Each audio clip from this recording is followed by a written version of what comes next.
C'est quoi de déjeuner à côté du Premier ministre? C'est pas tous les jours que ça arrive. Hein. Bon, vous n'avez pas une question à lui poser au Premier ministre?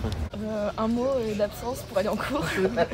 Pas de questions particulières. Je ne sais pas lui poser de questions réellement. Après la troisième vague, qu'est-ce qui va se passer en septembre? Toutes les aides, tout a été reculé.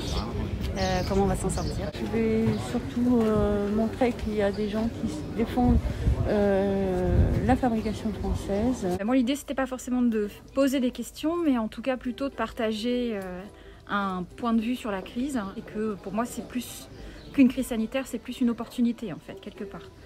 L'idée, c'est de transformer la faiblesse en une force et de faire en sorte de sortir renforcé de cette période un peu compliquée pour tout le monde.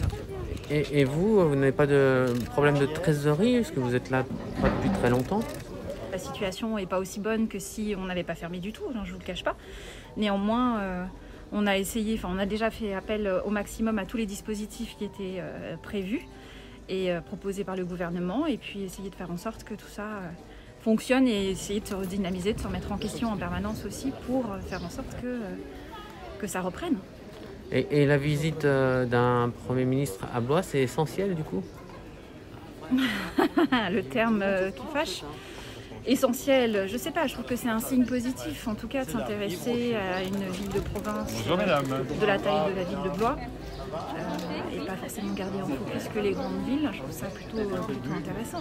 Moi, ça fait plaisir qu'ils viennent voir directement les commerçants. Moi j'ai 3 commerces, donc ça me fait plaisir. J'ai Vendôme, Blois et Vineuil, donc ça me fait plaisir qu'ils viennent nous voir et nous soutenir peut-être. On espère que les gens vont revenir encore une fois et consommer.